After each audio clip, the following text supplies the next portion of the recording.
요한복음 특강 쉬운 두 번째 시간입니다. 오늘은 요한복음 11장 41절에서 45절까지 말씀드리도록 하겠습니다. 글을 풀어주어 다니게 하라가 되겠습니다. 지난 시간에는 예수님께서 우셨다라는 제목으로 말씀을 드렸습니다.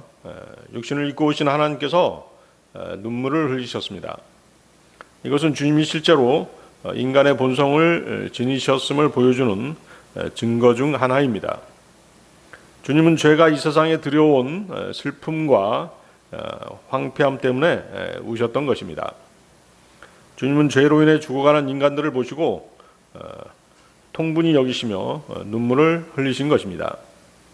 주님께서는 인간들의 슬픔을 불쌍히 여기시고 그들과 함께 슬픔을 견디셨기 때문에 신음하신 것이죠. 한편 예수님을 만난 마리아 역시 그 마르다처럼 뭐라고 얘기합니까?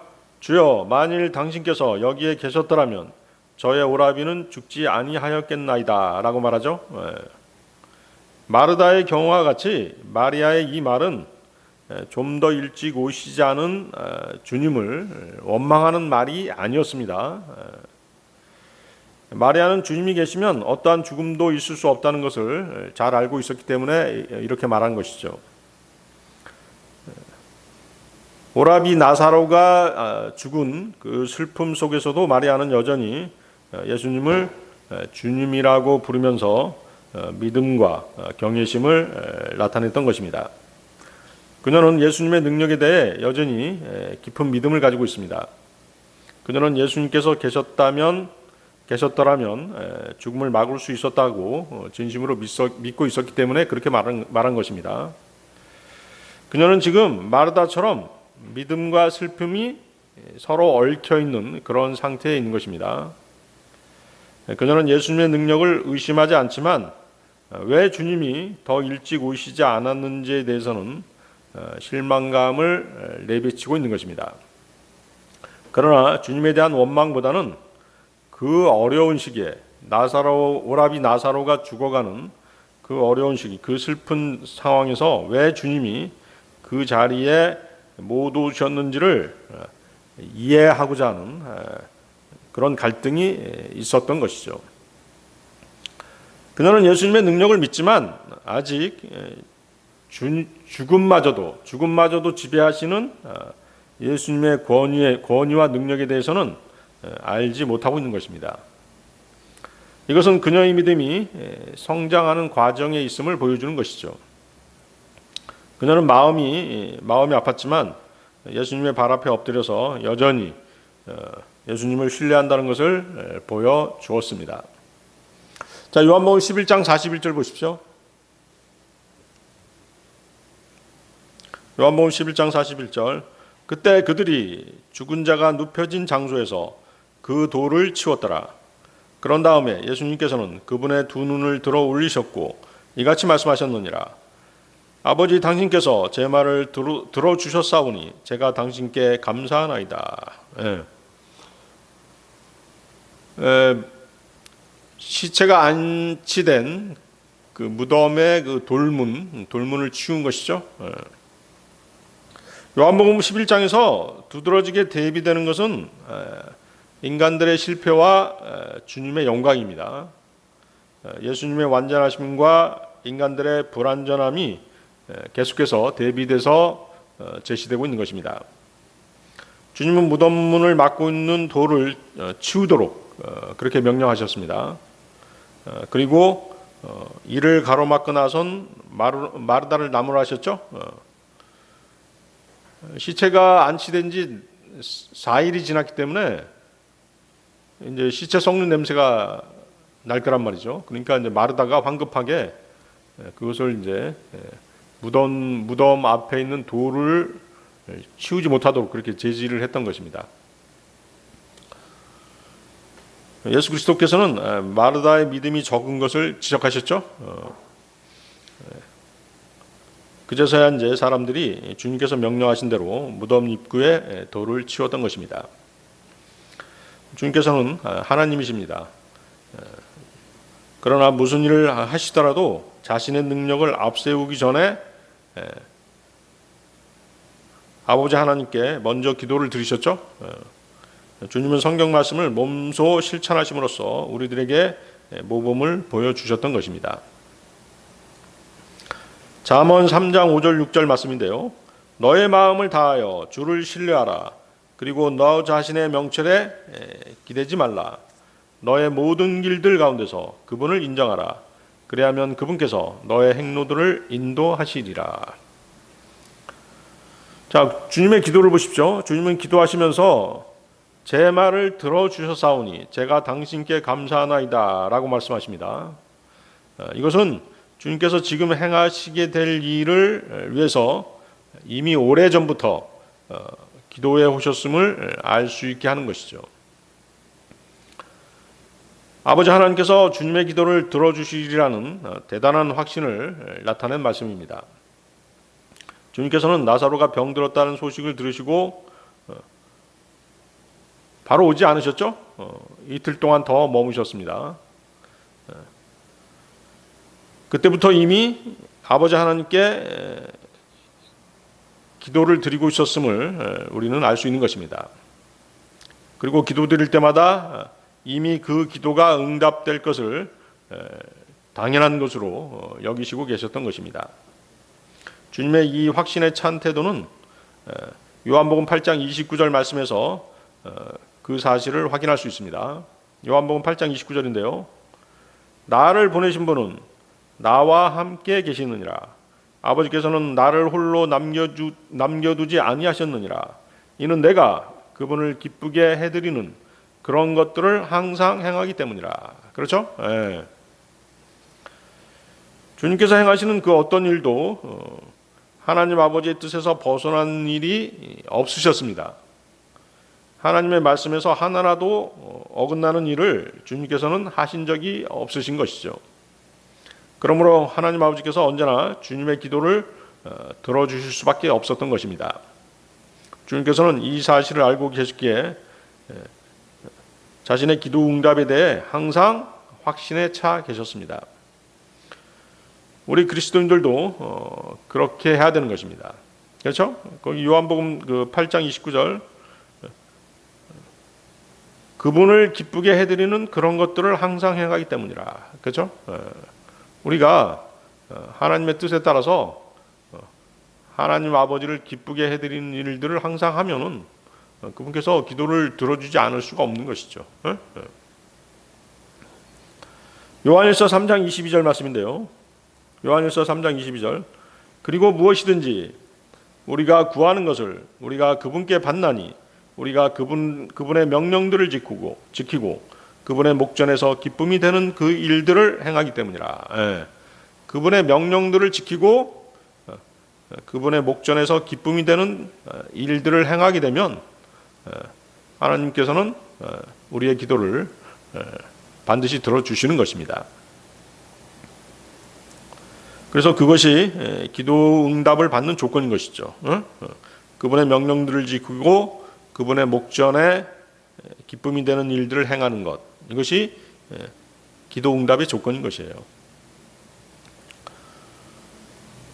자, 또한 주님께서는 그분이 행하려는 기적으로 인해 하나님 아버지께 영광을 돌리고 계십니다. 그렇죠? 거기 보세요. 뒷부분 보십시오. 요한복음 11장 41절 제 말을 들어주셨사오니 제가 당신께 감사하나이다. 그렇죠? 기도 응답을 받은 후에 우리는 무엇을? 감사를 잊지 말아야 되는 것이에요. 여러분들 많은 경험이 있으실 거예요. 그런데 기도 응답을 받은 후에 감사를 그냥 잊어버리는 경우가 대부분이잖아요. 그렇지만 주님은 그러지 않으셨죠? 주님은 사람들의 관심을 자신이 아닌 하늘에 계신 아버지께 돌렸던 것입니다. 주님은 무엇보다도 먼저 아버지의 영광을 우선시하셨습니다. 하나님께 항상 영광 돌리는 삶을 사는 것, 이것이 우리 그리스도인의 삶의 목적 중 하나인 것입니다. 주님은 우리가 열렬히 기도해야 할 뿐만 아니라 감사해야 한다는 것에 대해서도 완전한 모범을 우리에게 보여주신 것입니다. 빌립보서 4장 6절 말씀입니다. 빌립보서 4장 6절. 아무 일에도 염려로 가득 차지 말라. 다만 매사에 기도와 간구로 감사들을 드리면서 너희의 요청들이 하나님께 알려지게 하라. 그래서 여러분들은 우리 그리스도인들의 기도의 원칙, 요한일서 3장 22절과 빌립보서 4장 6절 말씀을 반드시 기억하고 계셔야 되겠습니다. 자, 요한복음 11장 42절로 가겠습니다. 요한복음 11장 42절. 그리고 당신께서 항상 저의 말을 들으시는 것을 제가 알았나이다. 그러나 곁에 서 있는 백성으로 인하여 제가 그것을 말하였나이다. 이로써 그들이 당신께서 저를 보내신 것을 믿게 하려는 것이니이다. 주님께서 이제 이런 기도의 말씀을 공개적으로 하신 이유가 주위에 있는 유대인들이 들을 수 있게 하기 위해서 말씀하신 것이죠. 자, 이제 주님은 가장 큰 능력인 부활의 기적을 행하시기 전에 그분 자신이 하늘에 계신 아버지와 분리되어서 행하신 일이 없으시다는 것을 이제 또 증거하십니다. 기적을 포함한 주님의 모든 행위가 하늘 아버지와 신비스럽고 친밀하게 연합되어 있음을 다시 한번 공개적으로 선포하신 것입니다. 칼멜산에서 그 바알 제사장들과 대결했던 엘리야 선지자도 엘리야 예언자도 그런 비슷한 기도를 드린 적이 있었죠. 그게 뭐냐면 이제 공개적으로 그렇게 이제 기도를 한 이유가 바알 제사장들과 엘리야 예언자하고의 그 대결을 구경하기 위해서 많은 사람들이 모였잖아요. 그런 그 사람들이 듣도록 하기 위해서 공개적으로 기도를 한 거예요. 그렇죠? 우리 예배 볼 때 회중기도 하잖아요. 그러니까 그 기도를 듣고 어떻게 해요? 은혜를 받지 않습니까? 그거하고 같은 것이죠. 열왕기상 18장 36절 37절인데요. 아브라함과 이삭과 이스라엘의 주 하나님이여, 당신께서 이스라엘 가운데 하나님으로 계시다는 것과 제가 당신의 종이라는 것과 제가 당신의 말씀에 따라 이 모든 것을 행하였다는 것이 이날에 알려지게 하소서. 오 주여, 내 말을 들으소서. 내 말을 들으소서. 그리하여 당신이 주 하나님이심과 당신께서 이 백성의 마음을 다시 원래대로 돌이키셨음을 그들이 알게 하소서. 예수님이 하나님께서 보내신 분이 아니라면 기도를 아무리 많이 한다고 하더라도 기적은 일어나지 않을 것입니다. 그렇겠죠? 또 낮아진 자세로 하나님의 말씀에 따라 기도하지 않았다면 기도 응답은 이루어지지 않았을 것입니다. 주님께서는 지금 나사로의 무덤 밖에서 많은 유대인들에게 하나님의 역사하심을 지금 보여주시기 직전입니다. 그렇죠? 주님이 하늘에서 오신 분이심을 다시 한번 입증하시게 되는 것이죠. 나사로를 살리는 그 기적을 통해서 예수님 자신이 하늘에서 오신 분이라는 것을 이제 증거하시는 것이에요.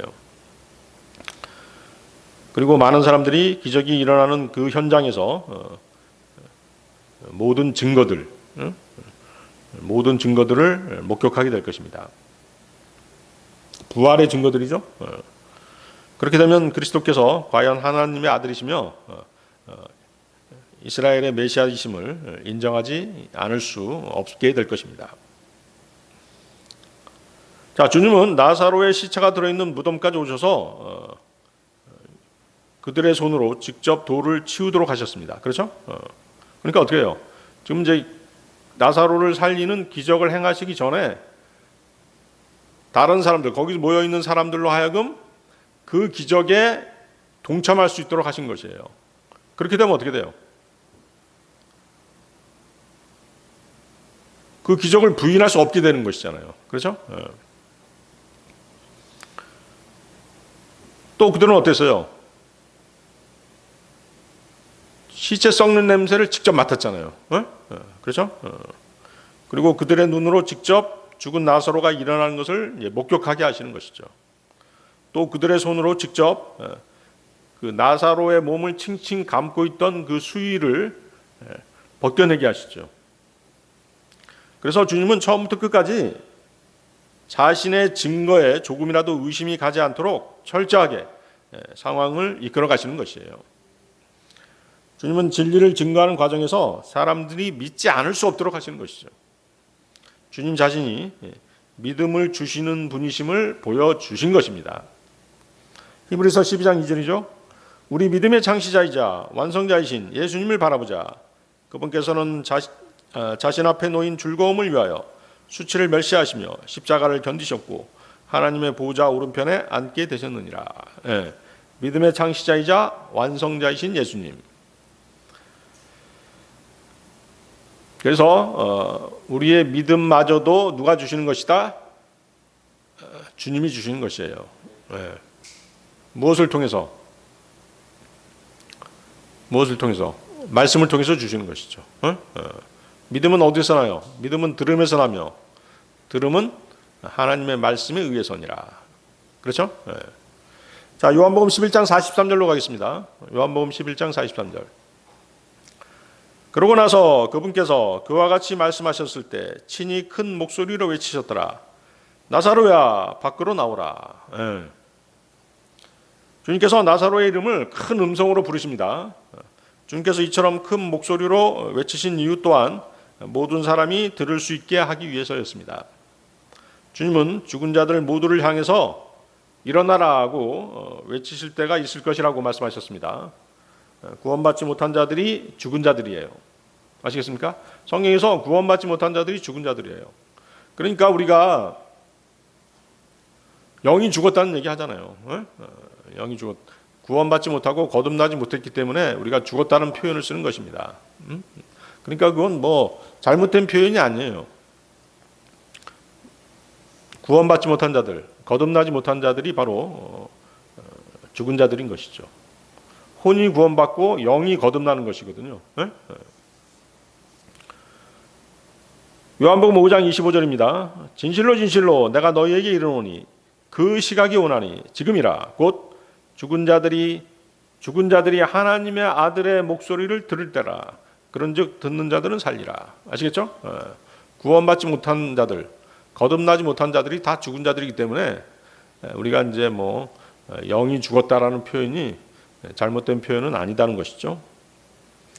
그리고 이런 일은 주님께서 십자가에서 숨을 거두시고 부활하셨을 때 실제로 일어났던 것입니다. 여러분들 주님께서 십자가에 돌아가셨을 때 많은 사람들이 무덤에서 나오게 되잖아요. 그렇죠? 그런 일들이 있었죠. 마태복음 27장 50절에서 53절입니다.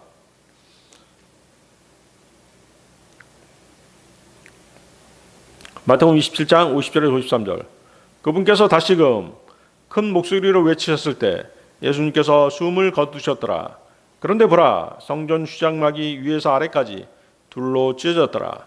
또한 땅이 진동하였으며 바위들이 갈라졌더라.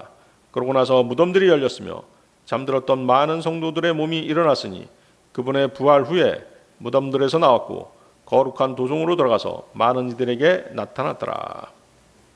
그렇죠? 그래서 이제 이때는 무덤 속에 있는 모든 자들이 아니라 많은 성도들만 일어났습니다. 그들만이 하나님의 아들의 음성을 들을 수 있었기 때문인 것이죠. 그러니까 하나님의 아들의 음성을 들었던 사람들이 일어난 것이에요.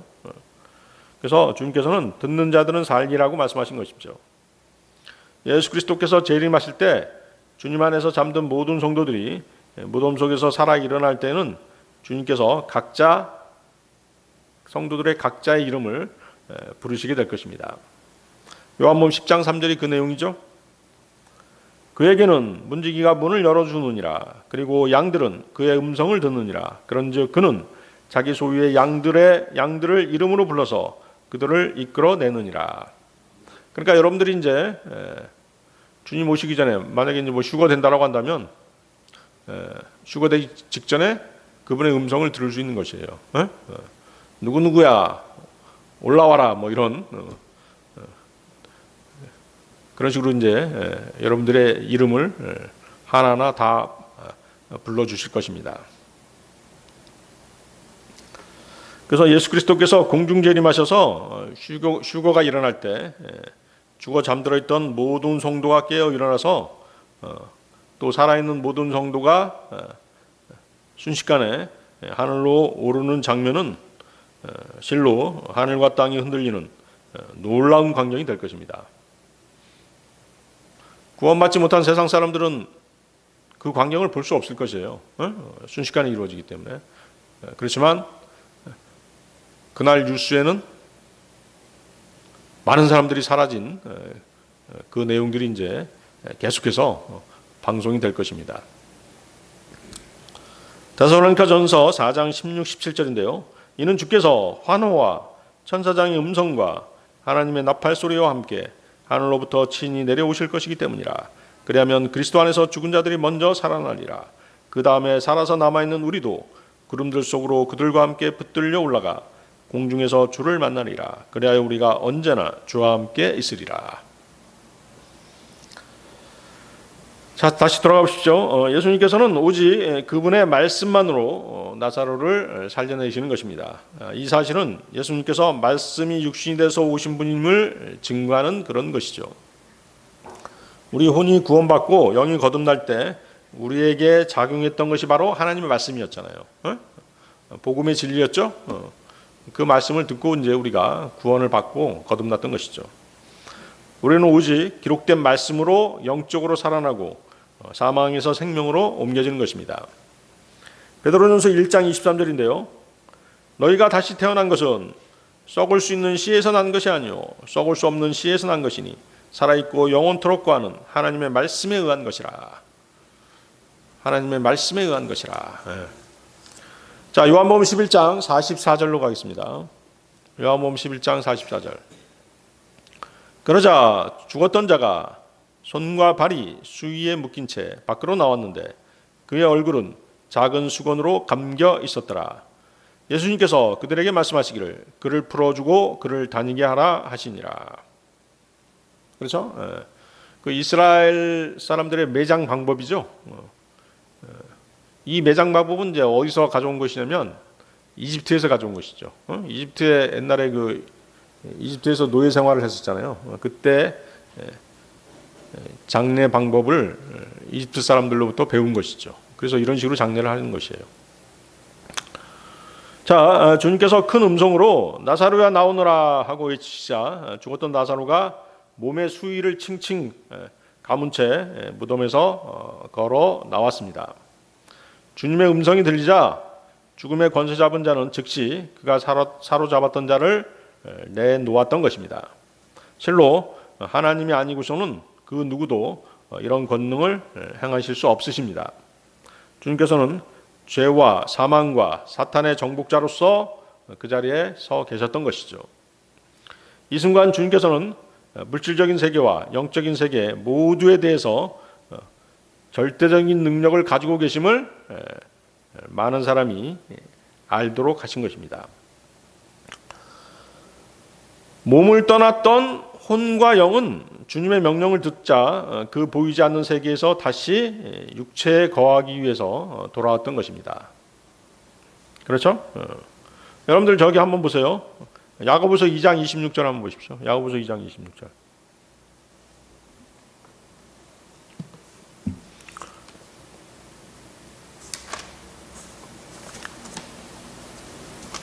거기 어떤 말씀이 있어요? 거기 보십시오. 어떤 말씀이 있습니까? 야고보서 2장 26절. 영이 없는 몸이 죽은 것 같이. 거기다 비추셔놓으세요. 영이 없는 몸이 죽은 것 같이. 영이 없으면 죽은 몸이라는 것이죠. 자, 그래서 우리 지난번에 그 교제할 때 그런 얘기 왔다 갔다 했었죠. 설왕설래 했었는데 사람이 죽게 되면 어때요? 세 부분으로 해체되는 것이죠. 몸은 땅 속에 묻혀 썩든가 아니면 화장해서 어쨌거나 땅으로 돌아가게 되죠. 그렇죠? 그리고 혼은 구원받은 혼은 하나님 곁으로 가고,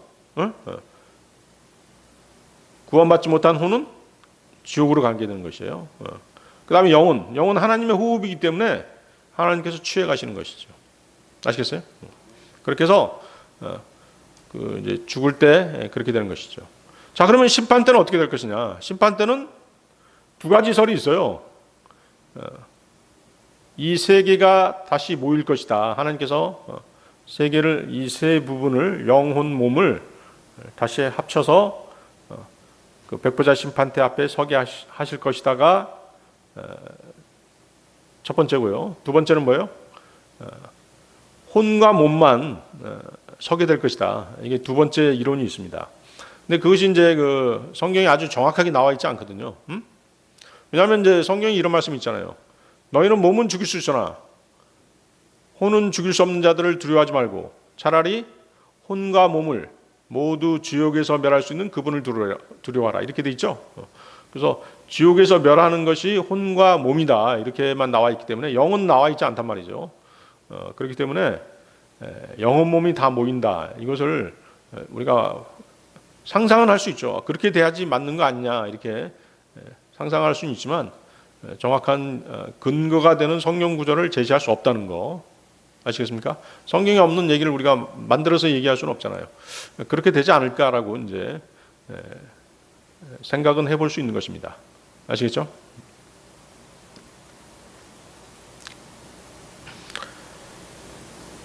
그래서 이제 그 나사로의 경우는 어떻게 돼요? 죽은 몸에 뭐가 들어와야 돼요? 혼뿐만 아니라 뭐도 들어와야 돼요? 영이 들어와야죠. 거기 야고보서 2장 6절에 분명히 말씀하시잖아요. 영이 없는 몸이 죽은 것 같이. 그렇죠? 영이 없으면 죽은 거예요. 그게 뭐예요? 영이 뭐예요? 하나님의 호흡이기 때문에 호흡이 없으면 죽는 것이잖아요. 그렇죠? 그래서 나사로의 죽은 몸에 영과 혼이 돌아와야 살아있는 몸이 되는 것입니다. 자, 복음서들 가운데는 주님께서 죽은 사람을 살려내시는 장면들이 세 군데가 나옵니다. 그중 하나가 여기 요한복음 11장의 나사로의 경우죠. 다른 하나는 마가복음 5장에서 회당장 야이로의 딸을 살려내시는 장면입니다. 또 한 군데는 누가복음 7장에서 나인성에 사는 과부의 아들을 살려내는 장면이죠. 이 세 경우에 살아난 사람들은 각기 나이가 다른데요. 구원받은 세 가지 유형의 죄인들이라고 하는 차이점이 있습니다. 그래서 이 세 가지의 다시 살아난 이 세 가지 부활은 세 가지 유형의 거듭남을 보여주는 그런 장면이 되겠습니다. 자, 첫 번째 마가복음 5장에 12살 먹은 소녀가 죽었다가 살아나죠? 여러분 보십시오. 마가복음 5장 41절 42절. 마가복음 5장 41절 42절. 그러고 나서 그분께서 그 소녀를 손으로 잡으시고 그녀에게 말씀하시기를 탈리다 쿠미 하셨으니 그것은 소녀야 내가 너에게 말하노니 일어나라 라고 해석되느니라. 그러자 그 소녀가 즉각 일어나 걸었더라. 거기다 붙이십시오. 즉각 일어나 걸었더라. 이는 그녀의 나이가 12살이었기 때문이라. 이에 그들이 크나큰 충격을 받아 깜짝 놀랐더라. 갑자기 12살 먹은 소녀가 죽었다가 살아나서 걸어가니까 놀랄 수밖에 없겠죠. 근데 보세요. 어린 소녀가 살아나는 순간 지체 없이 걸어 다녔잖아요. 걸어 다녔다는 얘기는 뭐예요? 바로 구원받은 이후 바로 믿음을 실행한다는 그런 의미가 있는 것이에요. 그래서 구원받은 시기가 어리면 어릴수록 구원의 능력이 빨리 나타나는 것입니다. 자, 누가복음 7장은 나인성 과부의 아들이었습니다. 마가복음 5장의 소녀보다는 나이가 더 먹은 젊은이였죠. 누가복음 7장 14, 15절입니다. 누가복음 7장 14, 15절. 찾으셨나요? 누가복음 7장 14, 15절.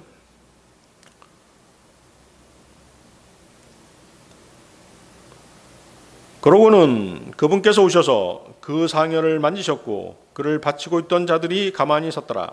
그러자 그분께서 말씀하시기를 청년아 내가 너에게 말하노니 일어나라 하셨느니라. 그리하여 죽었던 그가 일어나 앉았으며 말하기 시작하였더라. 이에 그분께서 그를 그의 어머니에게 넘겨주셨더라. 자, 아까 그 12살 먹은 소녀하고 다르죠? 이번엔 어때요? 살아나서 말을 하기 시작하죠? 말만 하죠? 그러니까 어떻게 돼요? 예수님께서 어머니에게 그 청년을 넘겨주잖아요. 이 청년은 즉각 일어나 걷지 않고 관 속에 그대로 앉아서 말하기 시작했습니다. 그리고 또 주님께서는 그를 그의 어머니에게 넘겨주셨다라고 말씀하십니다. 그래서 마가복음 5장에 12살 먹은 소녀는 살아나는 즉시 일어나 걸었습니다. 그런데 이 청년은 살아나더니 어린아기처럼 앉아서 말하기 시작한 것입니다. 주님께서 마치 어린아기를 넘겨주듯이 그의 어머니에게 돌려주신 것입니다. 그러므로 이 젊은이는 구원은 받았을 때 아직 스스로 서서 걸어갈 수 있는 능력이 없는 것이죠. 막 거듭난 그는 도움이 필요했던 것입니다. 이 청년은 이제 구원받은 뒤에 어느 정도 시간이 지나야지만이 스스로 걷게 되는 그런 경우가 되겠습니다. 자, 요한복음 11장의 나사로는 세 경우 중에서 가장 나이가 많은 사람의 경우입니다. 죽은 지 나흘이 지나 악취를 풍기고 있었습니다. 그는 예수님의 명령에 의해서, 예수님의 말씀에 의해서 살아났지만 자기 손으로 할 수 있는 일 아무것도 없었죠? 왜? 수위로 칭칭 감겨져 있었기 때문에 아무것도 할 수 없었잖아요. 그렇죠? 온몸이 수위로 동여지고 수건으로 얼굴이 가려져 있었습니다. 그래서 주님께서 뭐라고 말씀하세요? 그를 풀어주어 다니게 하라고 말씀하시잖아요. 그렇죠? 이처럼 나이를 먹어서 구원받은 사람은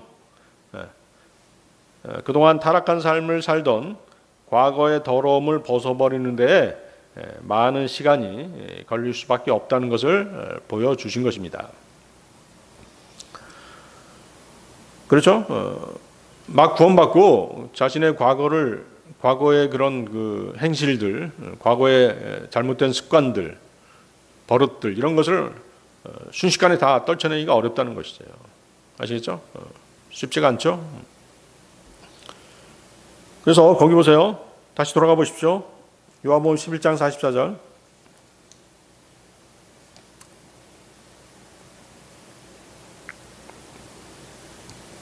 죽었던 자가 손과 발이 수위에 묶인 채 밖으로 나왔는데, 자, 우리는 이 구절에서 사탄의 권세가 가져온 죽음의 결과를 보는 것입니다. 그러나 주님께서는 그 죽음의 권세에 대해서 완전히 승리하심을 볼 수가 있습니다.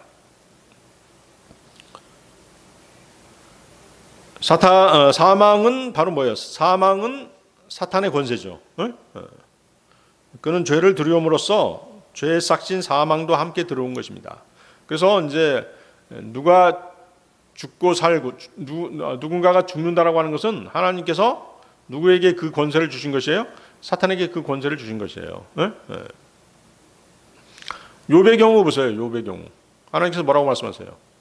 욥의 몸은 치지만 그의 생명은 살려두라고 말씀하시잖아요. 죽음의 권세가 사탄에게 있기 때문에 하나님께서 그를 제한시킨 것이죠.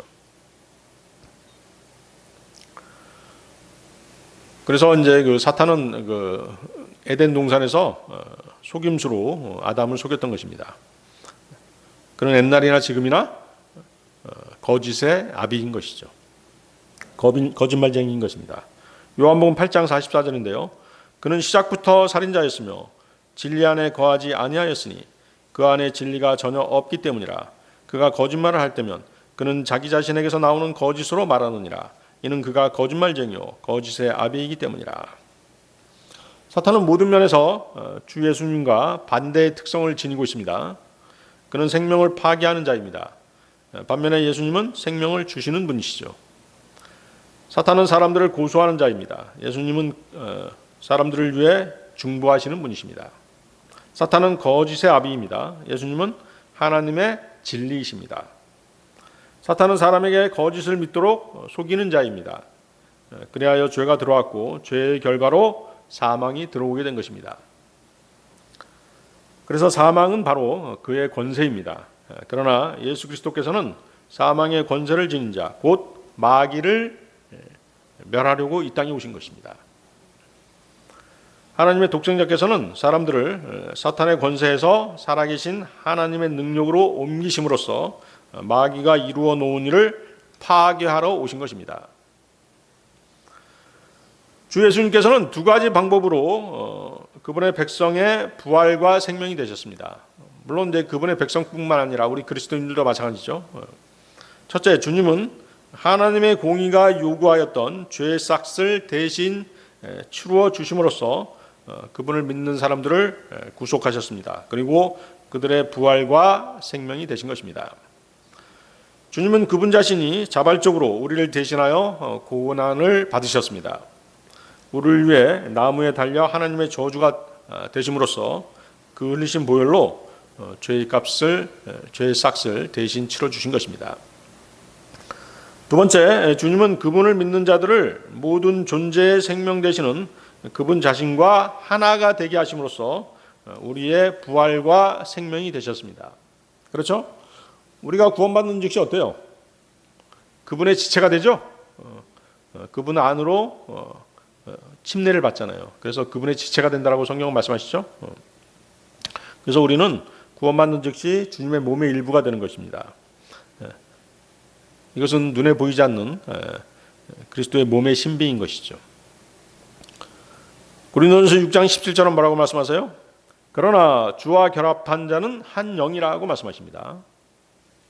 고린도후서 5장 17절은 그러므로 누구든 그리스도 안에 있다면 그는 새로운 창조물이라 오래된 것들은 사라져버렸으니 보라 모든 것들이 새로워졌도다.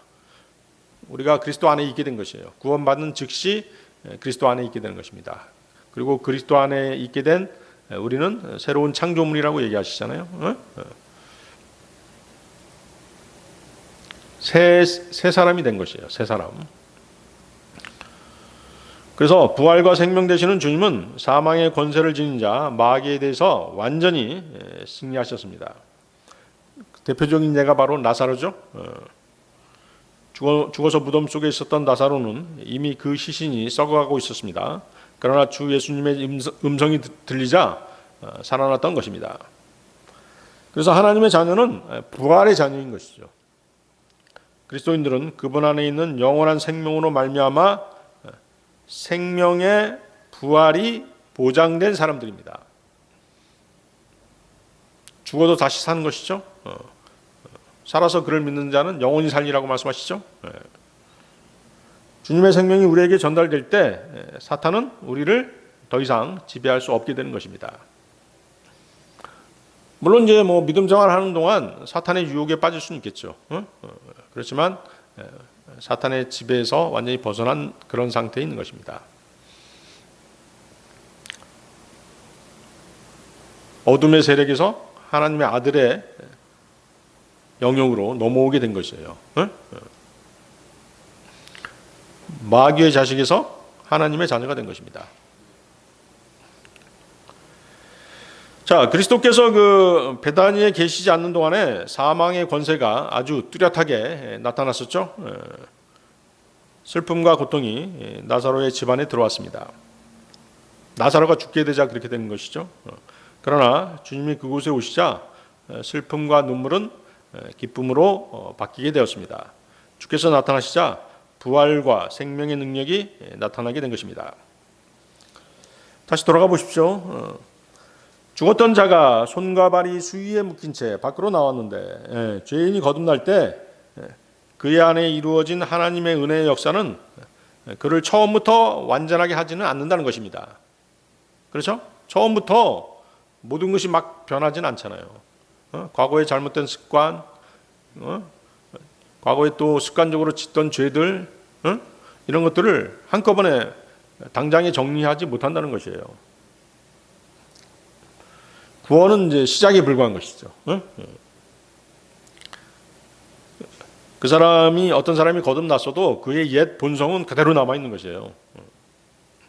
거듭난 사람의 그 믿음 생활을 방해하는 많은 것들이 바로 과거의 것들인 것이죠. 또 옛사람의 본성인 것입니다. 그래서 거듭난 사람은 이것들로부터 놓여놔야 되는 것이에요. 그래서 사도 바울은 거듭난 사람의 상태에 대해서 이렇게 얘기합니다. 로마서 7장 18, 19절인데요. 로마서 7장, 여러분들 한번 로마서 7장 한번 찾아보세요. 로마서 7장 18, 19절. 찾으셨나요?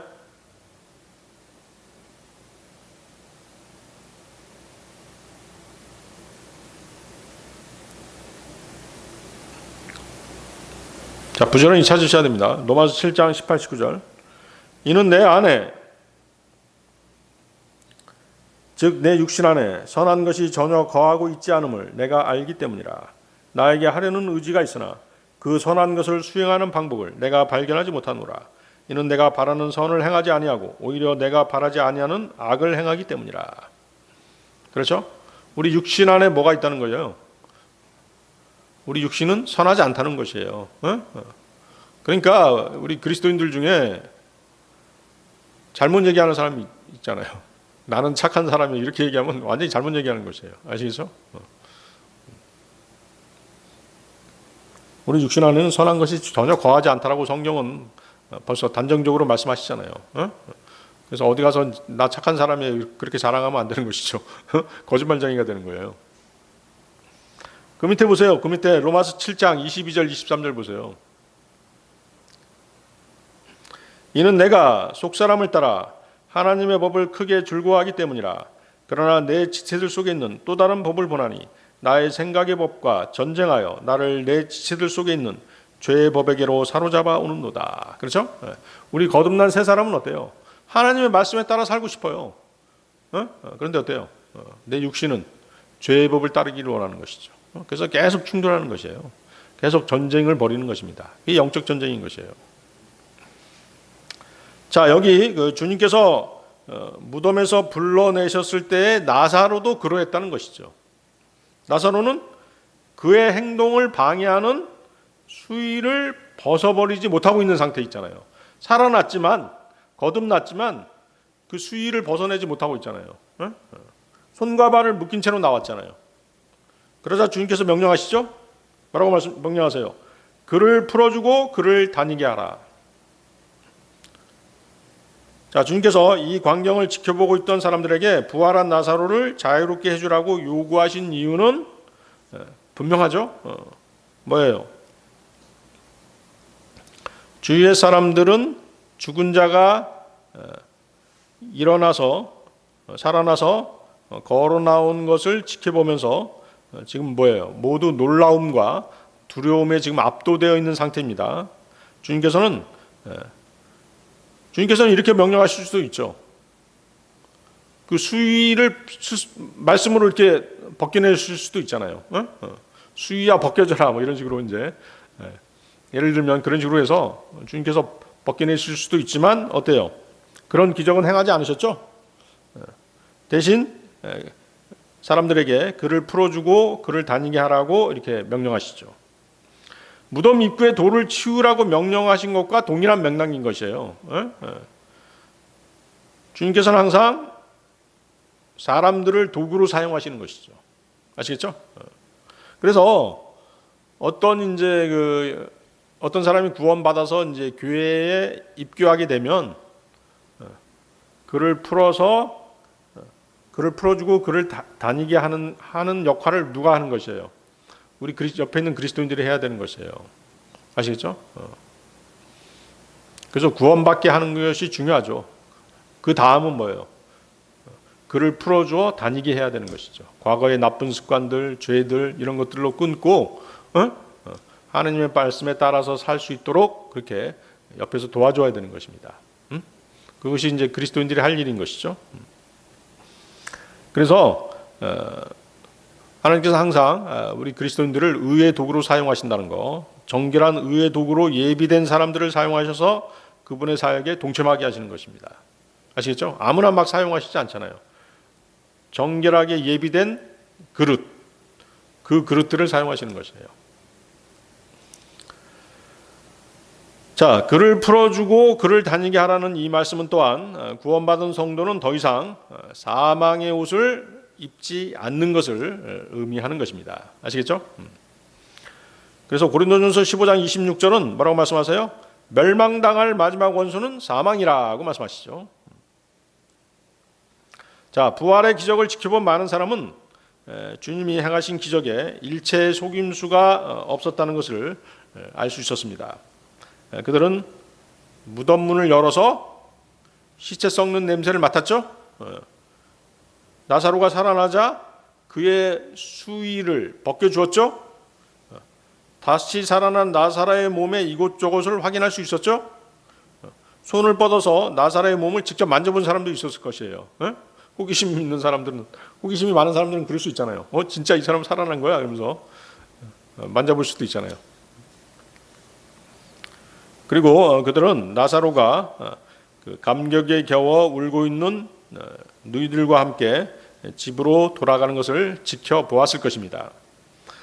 부활의 기적을 직접 목격한 그들은 어떤 의문도 가질 수 없었던 것입니다. 나사로의 부활의 과정을 직접 목격함으로써 그 모든 것이 예수님의 능력임을 믿게 되었던 것입니다. 자, 요한복음 11장 45절 46절로 가겠습니다. 요한복음 11장 45절 46절. 그때 마리아에게 왔다가 예수님께서 행하신 일들을 목격한 유대인들 중 많은 이들이 그분을 믿었더라. 그러나 그들 중 일부는 바리새파 사람들에게로 자신들의 길을 갔으니 그들에게 예수님께서 행하신 일들을 알렸더라. 또 이제 예수님께서 이런 기적을 행하셨음에도 불구하고 고자질하는 사람들이 있는 것이죠. 밀정들이 있는 것입니다. 자, 성경은 그 다시 살아난 나사로나 그의 누이들이 어떤 감정을 느꼈는지에 대해서는 전혀 언급하지 않으십니다. 왜 그럴까요? 막 놀라운 사건이었잖아요. 죽은 나사로가 살아났으니까 나사로의 어떤 멘트, 오라비가 살아난 기쁨의 교훈, 마르다와 마리아의 막 어떤 그 기쁨의 말들이 있었을 것인데도 불구하고 성경은 그것에 대해서 전혀 일체 언급하지 않으시죠? 자, 그 이유가 뭘까요? 성경의 초점은 인간의 감정이나 경험이 아닌 예수 그리스도의 영광에 초점이 맞춰 있기 때문인 것이죠. 요한복음 11장에서의 강조점은 나사로나 그의 누이들의 주관적인 경험이 아니라 예수님을 부활이요 생명으로 드러내는 데 있는 것입니다. 본문은 그들의 감정을 기록하지 않음으로써 예수님이 바로 하나님으로서의 권위가 온전히 드러나는데 그 초점을 맞추었던 것입니다. 성경에서 나사로는 한마디도 하지 않죠? 그의 침묵은 그가 그리스도의 능력을 증거하는 사람임을 강조하는 것입니다. 나사로는 주님의 행하신 기적의 주인공이 아니라 예수님의 능력을 보여주는 살아있는 증인으로 묘사되는 것입니다. 성경의 주인공은 예수 그리스도, 우리 주님이신 것입니다. 그래서 이 기적은 가족의 감사나 놀라움, 그들의 감정을 강조하기보다는 예수님에 대한 믿음을 불러일으키는 것을 목적으로 표현된 것입니다. 요한복음 20장 31절인데요. 그러나 이것들이 기록된 것은 너희로 하여금 예수님께서 그리스도시며 하나님의 아들이심을 믿게 하려 하며 너희가 믿음으로써 그분의 이름을 통하여 생명을 얻게 하려 함이라. 실제로 부활의 기적을 목격한 많은 유대인들이 주님을 믿게 되었습니다. 거기 그렇게 되어 있죠. 예수님께서 행하신 일들을 목격한 유대인들 중 많은 이들이 그분을 믿었더라. 만약에 나사로가 자신의 감정, 예를 들어서 죽음에서 겪은 일들을 공개했다든가 아니면 어떤 더 큰 호기심을 불러일으키는 그런 말들을 했다라고 한다면 어떻게 됐을까요? 예수님의 사역에 대한 관심이 흐려졌겠죠? 예수님의 사역에 대한 관심이 딴 데로 돌려졌을 거예요. 나사로에게로 초점이 렌즈가 그쪽으로 돌려졌을 것이라고. 그렇겠죠? 또 그렇게 하지 않은 이유가 있어요. 나중에 어떻게 했어요? 유대 종교 지도자들이 나사로도 죽이려고 그랬잖아요. 왜? 나사로가 부활의 증인이잖아요. 그러니까 나사로까지 죽이려고 했던 그런 그 말씀이 있죠. 요한복음 12장 10절이죠. 요한복음 12장 10절. 그러나 수석 제사장들이 협의하였으니 그들이 나사로도 사형에 처하게 하려 합니다. 예. 그러니까 많은 사람들이 이 부활의 기적을 보고 예수님을 따라가니까 실제 부활했던 나사로마저도 죽이려고 계획했던 것이죠. 그래서 나사로를 보호하기 위한 어떤 목적도 있었던 것이에요. 나사로의 어떤 그 멘트라든가 이런 것에 초점이 맞춰지지 않는 이유도 바로 그런 것이죠. 그래서 많은 사람들이 나사로의 그 부활로 인해서 예수님을 믿었기 때문에 대제사장들이 나사로를 죽이려고 계획했다는 것을 알 수 있는 것입니다. 종교 지도자들이 그렇게 하려고 했던 것이죠. 따라서 나사로의 죽음에 대한 경험을 숨기는 것은 그를 위한 보책이었을 수도 있는 것이에요. 그래서 성경적 관점에서 볼 때 나사로와 그의 누이들의 감정에 대한 침묵은 성경의 저자이신 성령님의 의도하심이라고 볼 수 있는 것입니다. 이해하시겠죠? 자, 보세요. 다시 돌아가 보세요. 마리아에게서 왔다가 예수님께서 행하신 일들을 목격한 유대인들 중 많은 이들이 그분을 믿었더라. 자, 성령님께서는 주님을 믿게 된 유대인들이 마리아에게 왔다는 것을 강조하십니다. 그렇죠? 마리아에게 왔다가 예수님께서 행하신 일들을 봤다는 것이에요. 그리고 믿게 됐다는 것이잖아요. 자, 이게 이제 대단히 의미 있는 말씀이죠. 마리아에게서 온 유대인들은 그녀와 함께 예수 그리스도에 관한 대화를 나누었을 것이에요. 그렇겠죠? 그리고 마리아는 주님에 대해 증거했을 것입니다. 그래서 그들은 예수님에게서 호의적인 인상을 갖게 되었을 것입니다. 마리아는 그들이 예수 그리스도를 믿도록 준비시켜주는 그런 역할을 한 것이죠. 그렇죠? 그래서 어때요? 항상 복음의 진리는 전파하는 사람들이 있기 때문에 그들을 통해서 예수님을 구주로 믿게 되는 것입니다. 이게 우리가 하는 일들이잖아요. 그래서 로마서 10장 14, 15절인데요. 그렇다면 그들이 믿지 아니한 분을 어떻게 부르겠느냐? 또한 그들이 들어보지 못한 분을 어떻게 믿겠느냐? 또한 선포자 한 명도 없이 어떻게 그들이 듣겠느냐? 또한 그들이 보내심을 받지 않았는데 어떻게 선포하겠느냐? 기록된 바와 같으니 화평의 복음을 선포하고 좋은 것들의 반가운 소식들을 가져오는 발은 얼마나 아름다운가 하였도다. 그래서 마리아에게 왔다가 예수님께서 행하신 일들을 목격한 유대인들 중 많은 이들이 그분을 믿었더라는 이 구절은 비슷한 일이 또 있었죠. 앞에서 그 사마리아 그 우물가에서 예수님과 대화를 나누었던 사마리아 여인, 그렇죠? 사마리아 여인이 예수님과 대화를 나눈 다음에 예수님이 메시아라는 것을 알고 마을에 뛰어 들어가잖아요. 마을에 뛰어 들어가서 예수님을 증거하잖아요. 그런 일이 있었죠? 요한복음 4장 39절에 그 얘기가 나옵니다. 요한복음 4장 39절. 그리고 그 도시의 사마리아인들 중 많은 이들이 뭐라고 얘기합니까? 그분께서 이제껏 내가 행한 모든 것을 나에게 알려주셨도다 라고 증언한 그 여자가 한 말로 인하여 그분을 믿었더라. 그 여자가 한 말로 인하여 그분을 믿었더라. 그렇죠? 복음을 증거한 것이죠. 복음을 증거한 것이에요. 사마리아 우물가의 여자가 복음을 증거했기 때문에 마을 사람들이 예수님을 믿게 된 것이죠.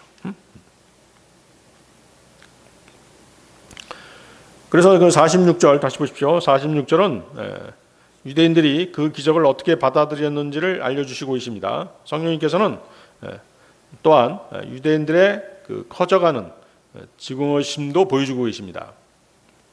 그리고 그 증오심은 이제 대단히 신속하게 영광의 주님을 십자가에 못 박으려는 순간에까지 계속해서 진행되고 있다는 것을 알려주시는 것이죠. 이 사실은 기적을 목격한 유대인들 중에 일부가 종교 지도자들에게 고자질한 것으로 알 수 있는 것입니다.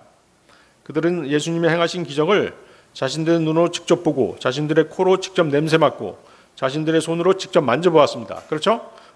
그럼에도 불구하고 그 일을 통해서 주님께서 그들에게 원하셨던 방향에서 벗어나는 그런 사람들이 있었던 것이에요. 신실하게 이제 예수님을 믿고 따르지 않고 어떻게 한 거예요? 바리새인들에게 또 쫓아간 것이죠. 그리고 그 종교 지도자들한테 가서 호의적으로 얘기하지 않았던 것입니다. 그들은 그 놀라운 기적을 목격하고서도 예수 그리스도께서 하나님의 아들이시라는 확신을 갖지 못했기 때문일 것입니다. 그렇겠죠? 아니면 마귀에게 단단히 사로잡혀 있는 사람들이거나 유대 종교 지도자들의 편에서 예수님에 대한 나쁜 편견을 가지고 활동하는 사람이거나 그런 부류의 사람이었을 것입니다. 그러니까 유대 종교 지도 나사로를 조문하기 위해서 온 사람들 중에는 누가 끼어 있을 수도 있었다는 것이에요. 유대 종교 지도자들이 보낸 밀정 역할을 하는 그런 사람들도 끼어 있을 수 있었기 때문에 이런 일이 발생한 것이죠. 이해하시겠죠? 네, 오늘 여기까지 하겠습니다.